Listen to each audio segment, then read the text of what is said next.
Hi, my name's Dave Spooner, and we're with Whittling Time. I'm with the Whittlin Wood Carvers, and with this episode, we're going to do a carved wooden Bic pen carving. And this is made so you can take a Bic pen, pull the cartridge out, and put it in here. This will give you a good idea on how they're made initially, and then you've got different variations and different possibilities from this point on. So the first thing we do is to take a plain billet, and this is like about 1.25 inches by 1.25 inches, and what I do is use a number 24 aircraft bit that's about 6 inches long. So there's many ways to drill that initial drilling, and the number 24 gives you a good interference fit for your cartridge. This area right here, it kind of binds it in. So we'll start by putting our bit in, and I'm gonna do this here. I've got my put my billet in the chuck it up, and then move forward. And the reason why we're doing the aircraft bit is to try to get our depth, because it's probably about that long that we got to drill in. So how I do it is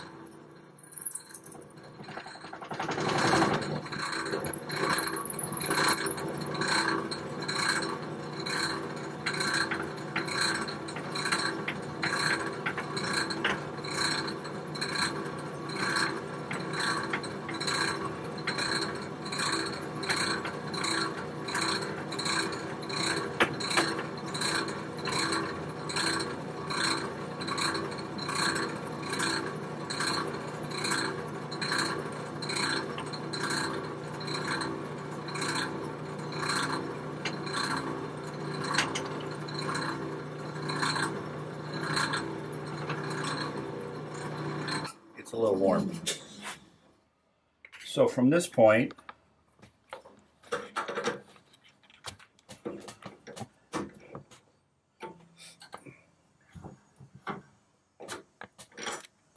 what we need to do is find our center right here, because just because we drill the center here doesn't necessarily mean we're going to come out here, because you got different grain types that you've got going on, so it could, with a bit that long, it has a tendency to wander. So we're going to take this out and go over to the bench. Okay, so what we're going to do, we're going to put the drill bit back into the billet. So what we're going to do from here is we're going to clamp this lightly into the bench vise, and of course not too tight where you're going to damage your drill. And I'm going to take a pencil and then spin this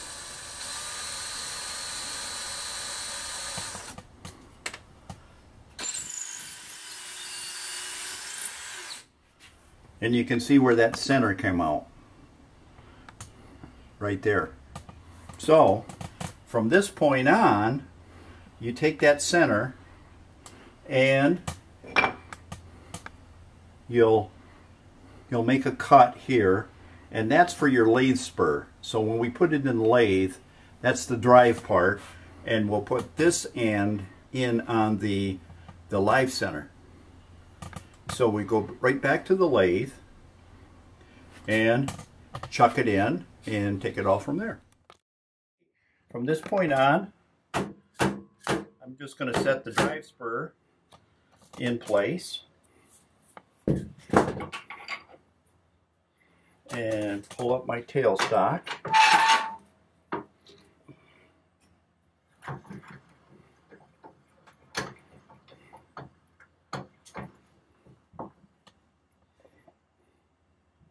So I've got a good tension there.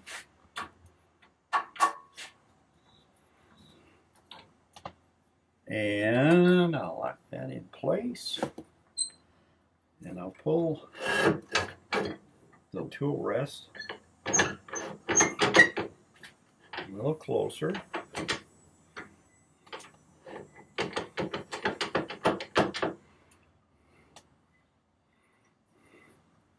So I want to go back about right here.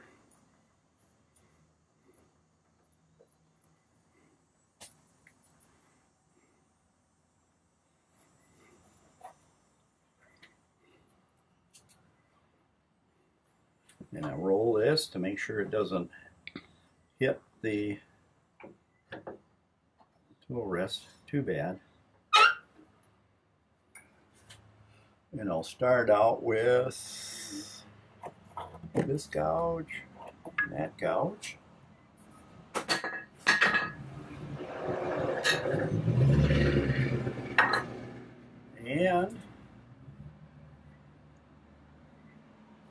And let me see, I'll flip this on. Put it in there.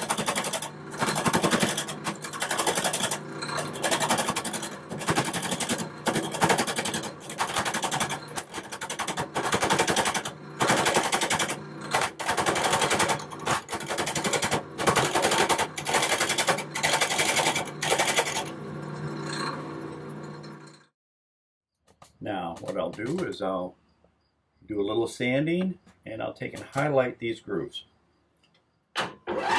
So we'll do the sanding first.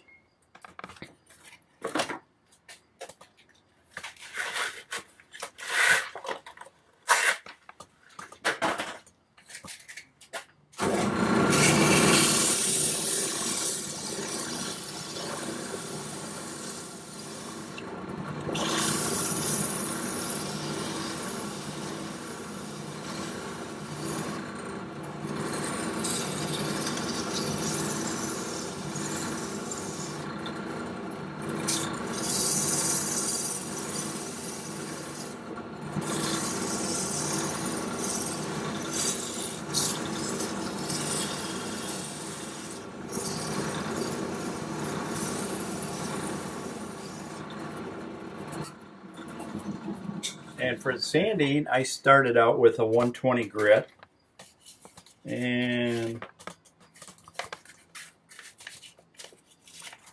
go with a little finer.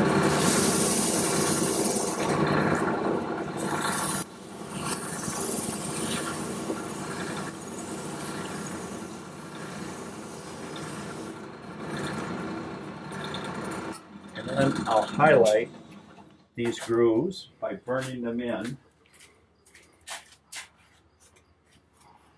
And I use a popsicle stick for that. So go about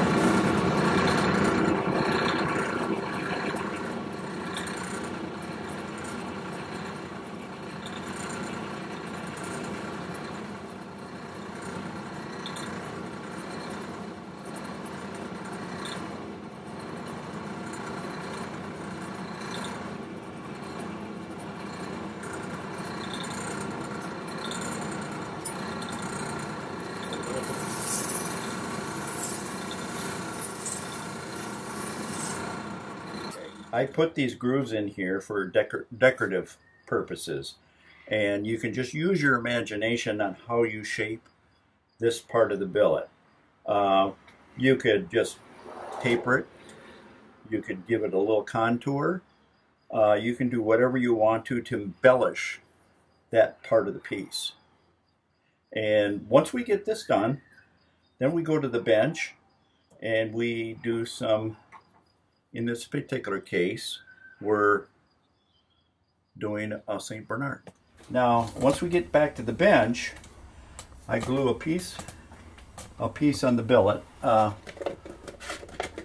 like this onto just a plain what we just turned. Once you glue that up, I've got a pattern in this case like a St. Bernard. I'll put it on my piece, trace it out, so I've got that.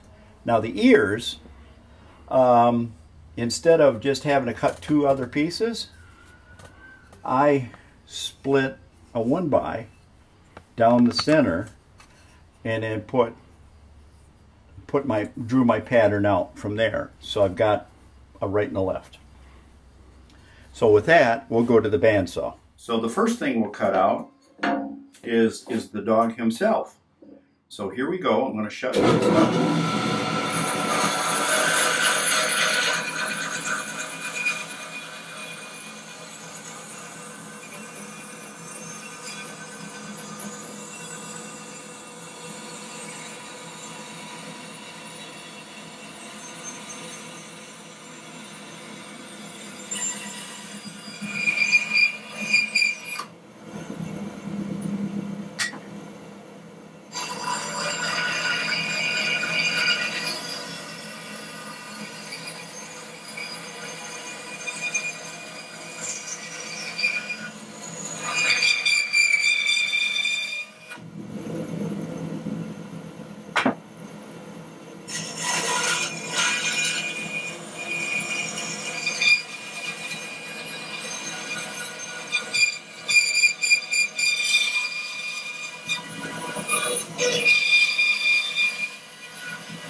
So you see I've got the split, and there's the pattern.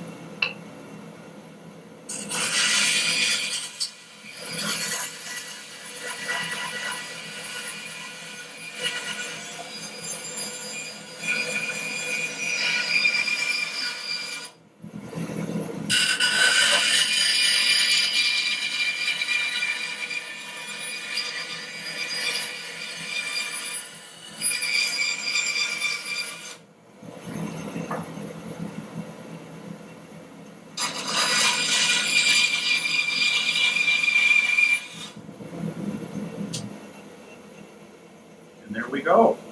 And we're going to be back to the bench. Okay, now once we got these ears cut out and we've got the profile of the dog done, it's a matter of gluing the ears on. And if in these you'll have a sawed marks and then the flat side. So the recommended thing to do is put the flat side onto your piece and you glue it. So you glue one on each side, a right and a left. After they're glued on, you'll have something like this. And if you noticed on this piece, I've got the X's on everything that you're going to carve away to start things off. Now, now that we've got everything marked, so I've got it marked where we're going to initially take our wood off. And just like this, we're knocking the corners down for starters all the way through. We're going to get each corner here, and then once we get these each corner, we can go to the ears, and you see where they're tapered back, so we can kind of taper those back to give the ears a little bit of character there, so it doesn't look so blocky and that.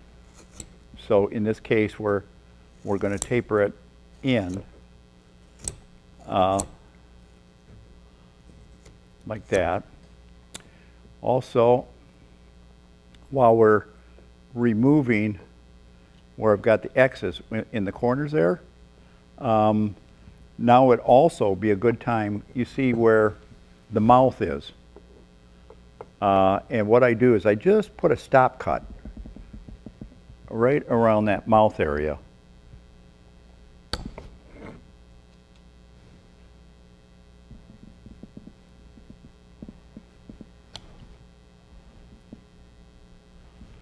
Just to define that, and then kind of carve down to it from this side.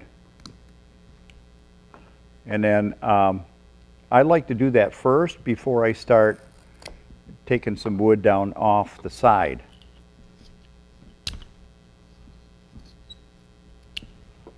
Kind of chamfer it down.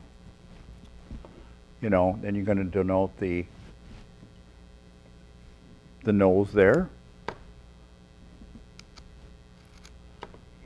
That, kind of give it a little bit of form, a little curve, and all that. And once I get all this removed, right here, we can go to this next phase where I've got all that removed, and I remark it again on some of the other stuff I'm going to take out. So we want to enhance this a little bit.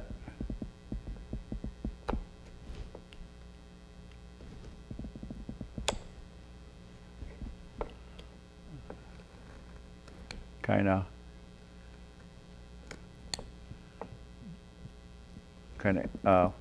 accent that mouth some more, and then give this a little extra where the eyes are.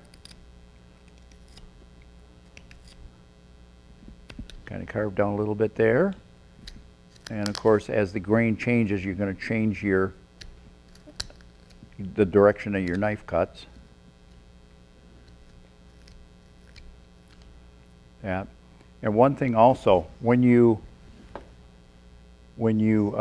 define the mouth here, down below the mouth on a St. Bernard, they got those big jowls.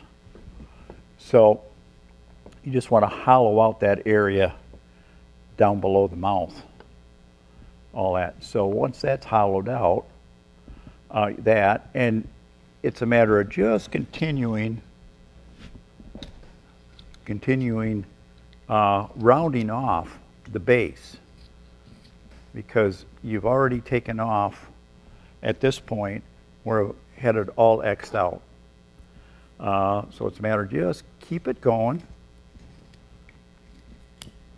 You know, sometimes you'll take too much and break more than you'd want to, but then you do what you can to kind of correct it. And that, so you want to kind of shape this, and what you're going to do, you're going to taper it down from this point down as close as you can to the base here. And every carving might be a little different, you know. Also, one thing too is once you get this part rounded off, the ears right here, you can kind of undercut those.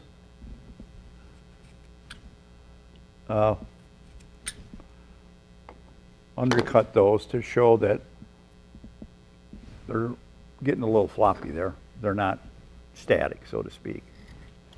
And that. So you're carving that back.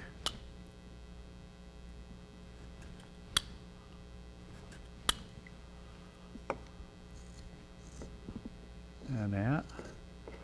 Keep keep rounding this off.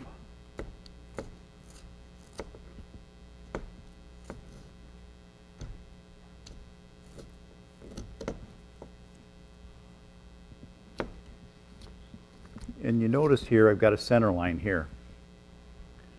And on that's more or less to keep it centered, keep it concentric. That way you can kind of keep yourself on points, so to speak. And this particular piece is made from cherry, so it carves a little harder than some of the other woods. But if you can see how you kind of work towards the center from both sides, how you can see this starting to come together now.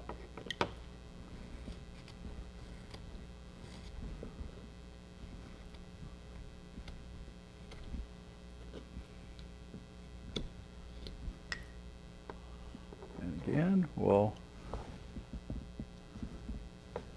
work a little bit there. And then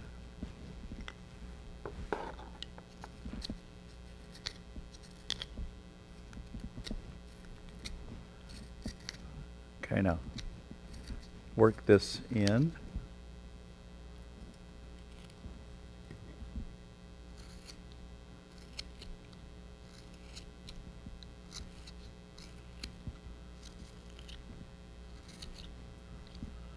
And kind of chip this way.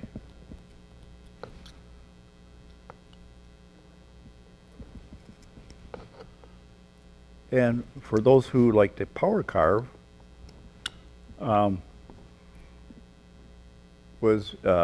it works out really good for power carvers to kind of gouge this area out and undercut the ears. Kind of work out the eye sockets.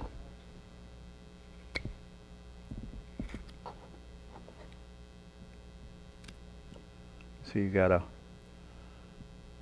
kind of pronounce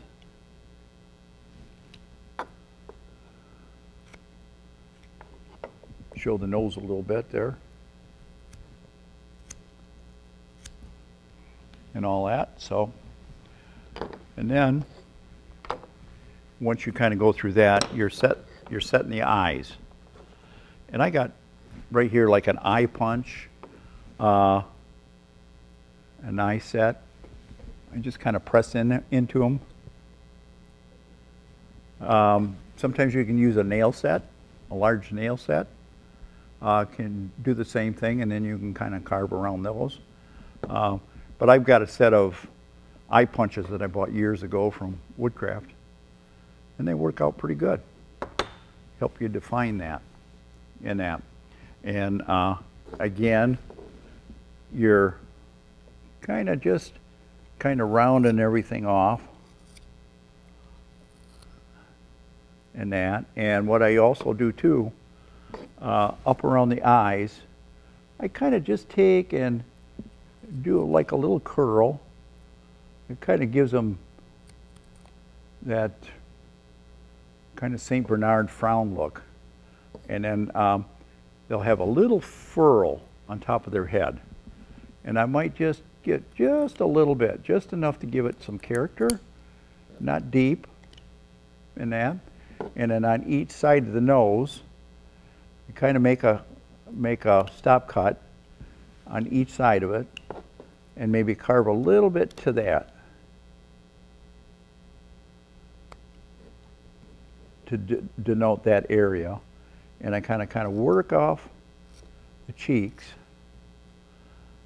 and that. And sometimes you can take and belly the cheeks on this side to kind of give it a little bit of, kind of make them a little animated where it's not just square lines.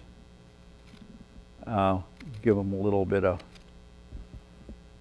that, and you can see here where with the mouth we're kind of giving it like a little barrel shape in that. And again, work on undercutting the ears.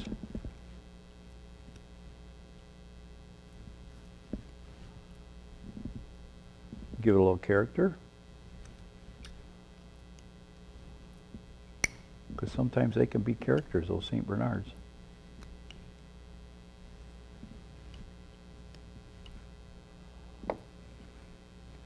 And you see in this case, kind of use the opportunity here to maybe stop the head here and make a cut around here and then carve down to it.